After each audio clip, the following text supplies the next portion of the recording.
لە سەر تاسەری گۆی زەویە تەنها وڵاتێک کە تایە زمانی کوردی بە دەستور و یاسا شەرعیەتی خوێندنی باڵای هەیە هەرێمی کوردستانی عێراقە.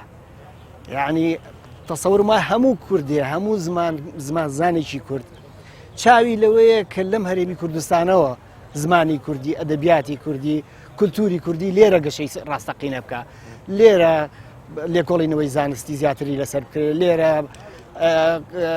پەرە بسێنێ و ئەوەی کە لە شوێنێک مەجاالینە بێت لێرە پەرە بە زمانەکەی خۆی بە. ینی بەڕاستی جێگەی داخە لەم وڵاتی ئێمە خۆش ینی پەروەەردە کە بناغەی گەشەکردنی زمانە، پەروەەردە کە شوێنی گەشەکردنی زمانە، شوێنی فێرکردنی زمانە، شوێنی یەکگرتنی دیالەکتە جیاوازەکانی زمانە بەم جۆرە مامەڵە لەگەڵ زمانی کوردیا بکە. لەکوێی دنیاە ڕووی داوە بڵێن مادام زمانی وڵاتەکە بۆ نمونە ئینگلیزی، فەڕەنسی، ئیتالی هەر زمانێکە ئێڵی مادام هەندەسە پێویستی بە زمان نییە کاتە با تەلەبەکان عەفووکەینەوە. وەکو مامۆستاکان وتیان باشە کاتە ئەگەر وابێ ئەبێ عەکسەکەشی ڕاست بێ.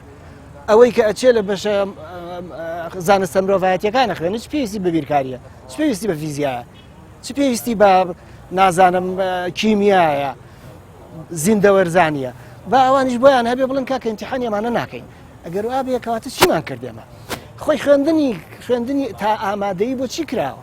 هەموو کەسێک هەموو هاونیشتیمانیەک پێویستە تا ئاستێکی دیاریکراو لە ژانرە جیاوازەکان لە لقە جیاوازەکانی زانست بزانێ و بە تایبەتی زمانەکەی خۆی لە پێش هەمویانەوە زمانەکەی خۆی. ئەسڵ من بە پێچەوانەوە قەناعەتم وایە تەنانەت بۆ هاوڵاتی عەرەبانەی کە دێن لە کوردستاندا ئانیشن مەفروزە پەروەەردە حکوومەتی هەرێم قەرارە دەربکە کە ئەبێ خوێندنی کوردەکەیان تەنها ئەلفوبێی کوردی نەبێ، ئەبێ خوێندنی کوردەکەیان ئەوەنە دوور و درێژ و وردەکاری تیابێ کە بتوانن بەکاری بێنن، لە دام و دەستگاکانی حکوومەتی هەرێمە بەکاری بێنن، لەگەڵ خەڵکا بەکاری بێنن، لە دادگا بەکاری بێنن، عەریزەی پێ بنووسن، نەکەر ئەوەی سەرەتای زمانی کوردی ڕۆژ زەهە بۆ هات جا ئەو ئەمە بێ.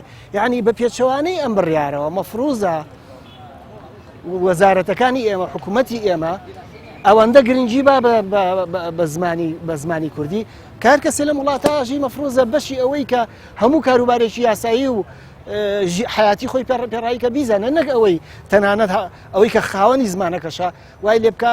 ئەم بڕیارە مشکلەکەی زای چییە؟ هەر لە پۆلی حوتی ناوەندیەوە خوێندکار زمانەکەی لە لاسوگە بێ ئەڵێ خۆ لە نەتیجە کە منە چم بۆ زانکۆ زمانی کوردی بۆ حساب نییە کەواتە بۆ ئیهتیمامی پێ بم.